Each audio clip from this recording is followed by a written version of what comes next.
G'day all, my name is Brian and this here is Mazuma. Hello, buddy. How are we, mate?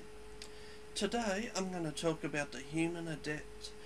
Now, one thing I'd like to say, and I'll say this at the start of every video, is you've got 5 different characters, 2 human and then etc, etc. It could be Solarian, could be Geth, Athari, Dwell, whoever, Krogan, Turian.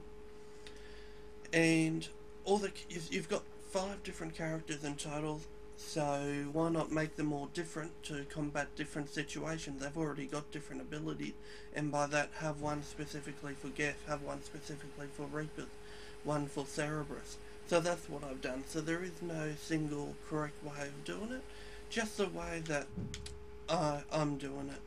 And for this human male, I've upgraded him more to be anti-everything, and the human female would be more of a solo anti-everything, but for this one, and I'll show you what I mean. Let's just go to character and my powers. Now singularity, if you hit, now this even works on shields. Singularity won't trap someone with shields and raise them in the air, but it only takes 1.38 seconds, so you cast it, quickly cast warp afterwards, and what will happen is that it'll cause a biotic detonation with your singularity. I'll show you that in a moment. So what I've upgraded with singularity here, I've gone the bottom way, increase the impact radius, the top way here, increase the damage. Now recharge speed, if it's a low recharge speed, don't worry about it, but if it's a high recharge speed, like 4 seconds plus, then do it, because 35% of 4 seconds is quite a bit, is over a full second, whereas 35% of 1 second isn't much at all. It's 0.35, so that's why I don't do it. You'd rather inflict the damage. Expend the singularity field for 35%. I chose to detonate it. It does that extra damage, which is going to be detonated anyway pretty quickly. So here we have warp. You can do warp or shockwave, but shockwave isn't as effective for what I'm doing, and warp is still effective against shields. So increase the combo of biotic detonations, definitely you want that one. Expose, that way if you don't kill them because they're a big enemy or something, you'll continually do more and more damage. It'll go on top of each other, so it'll start at 15%, then it'll go to 30, 45%. Obviously after 10 seconds after the first one, 15% will drop on it, so you'll start hitting a limit there, but the weapon damage will just keep going up and up. You'll end up being able to one-shot them with a pistol if you keep going with it. The multiplier will get that high, if they could heal themselves. So I chose that over the lasting damage. It's more of a, I built this guy up more for a team player, as I said, and the other guy you would go the opposite, in order to build him up more of a single player. Or you could even still go there, especially if you're going solo. Pierce, I chose to do the extra damage to barrier than armor and weaken armor. It's only a 2.46 seconds. It might have been worth it, but I didn't find it so. So alliance training, I upgraded my powers wherever possible, and didn't need to decrease the weight of all weapons, so I did that. Now if you're just starting out and you have weak weapons and your weapons are heavy, you might be better off going decrease the weight of all weapons by 20%. So take that into account. Always do this, and always go health and shields. Now never, also this is something else to remind, is don't do both warp and shockwave, because the alliance training will give you the extra power damage and force bonuses, so you'll have 2 weak powers that you can't use at the same time, and especially Shockwave, which is weak against shields. You're going to do enough damage with the Singularity Warp combo. You don't need Shockwave. You're better off with the extra damage. Now the weapons I'm using are Carnifex. You want 200% recharge. So if the Carnifex is a low level and it doesn't give you 200%, find another weapon that does. You're not really actually going to use it much. I basically do 2 shots with the Carnifex and reuse my power again. Power combo. Alright, so let me just take you into a quick private match on gold.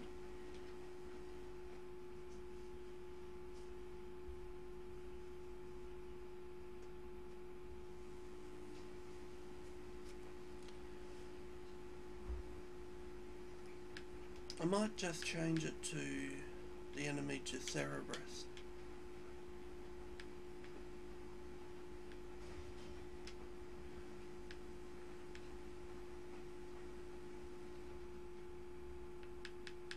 Now the equipment that you would use for this, obviously, if you should always pick who you're playing against. Now personally, my preference is if you're playing against the Reapers, use armor piercing rounds. If you're playing against Cerberus, use cryo rounds. And if you're playing against the Geth, use disruptor rounds. Incendiary rounds are good against not the Geth but the Cerberus and the Reapers, because obviously they've got plenty of armor and health, whereas the Geth don't. They've got plenty of shields, and plus they're robots. They won't actually get frightened by the incendiary. Now also the incendiary is no good because against shields it's ineffective against Cerberus. A lot of people say it's good against Cerberus, but when you've got them down to the health they die easily. And that's so it's kind of pointless to scare them at that point. Because they're just about to die. It's pointless to have a power that comes in right when they're going to die. It's about the only benefit they have is against the Phantoms, if you manage to hit them, and that's because it damages, I'm pretty sure it damages hurts their barriers as well as their health. And of course the Atlas has got plenty of armor, so it'll hurt that as well. However, the cryo rounds are better in my opinion, because even though it doesn't kill them as quick, it slows them down, so your bullets will hit more often. Warp rounds are effective against everything, but shields, even shields are okay against. They're basically your most damaging of all of them. But they're anti-everything, so if you're playing on random, choose warp. But on gold difficulty, you should never be playing on random.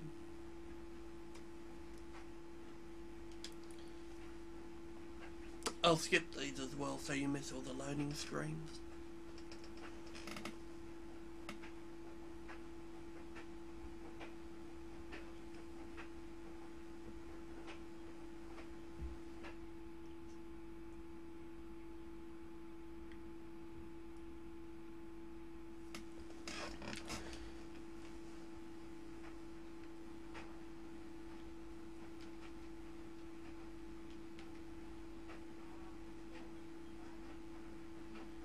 Alright, so my favourite hiding spot for this level is down here, the very opposite end of where you started. You've got an ammo crate behind here, you've got good defense. If you need to retreat, you can retreat up here, and then come down the other way. So Y will cast our... Boom. Even on gold, that's that one combo, instant kill. Get them out from behind cover.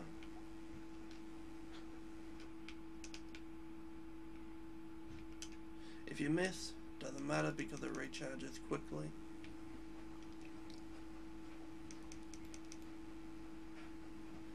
Okay, that one did matter.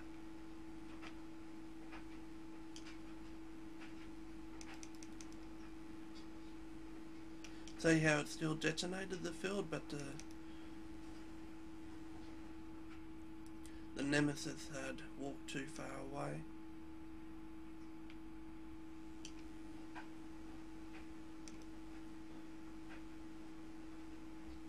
Now what we have is a problem because they're not actually coming up to us.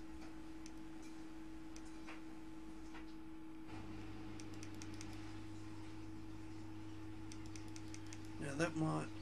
There we go, it detonated anyway. On its own when it died out.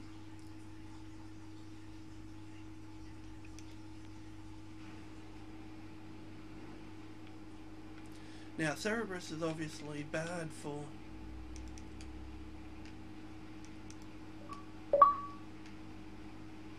Bad because of the smoke, they block your powers.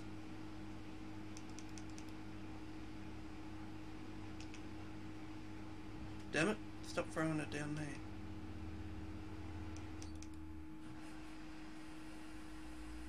Look at that, I took out 2 troopers with 1 biotic explosion. That's how powerful the biotic explosion is. So there's your main problem, is that if they walk too far away from the...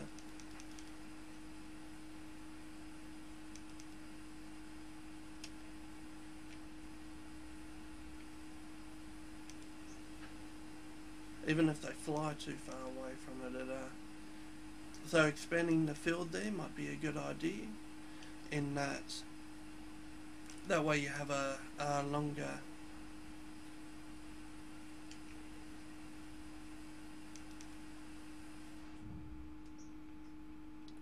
Now obviously, as I said, I built this up to be not a solo character, but with multiple people. So I'm finding actually problems that I didn't have at that instances, because I didn't have the problems with them walking away. Other people were shooting at them and were stunning them. This weapon is great with the Falcon.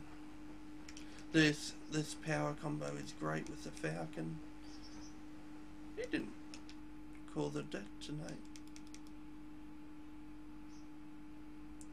And the reason why it's great with the Falcon, I'm just going to hop out of here, is because the Falcon will stun them, but it's a heavy weapon. So if somebody else has a Falcon, they're stunning them for you. It'll work brilliantly. Thank you for watching. I hope that you learned something new with this character, and that you found a new way to use them. Obviously change the stats a bit in order for, if you say want to go for, if you want to go for a solo run, you would instead use the more damaging powers.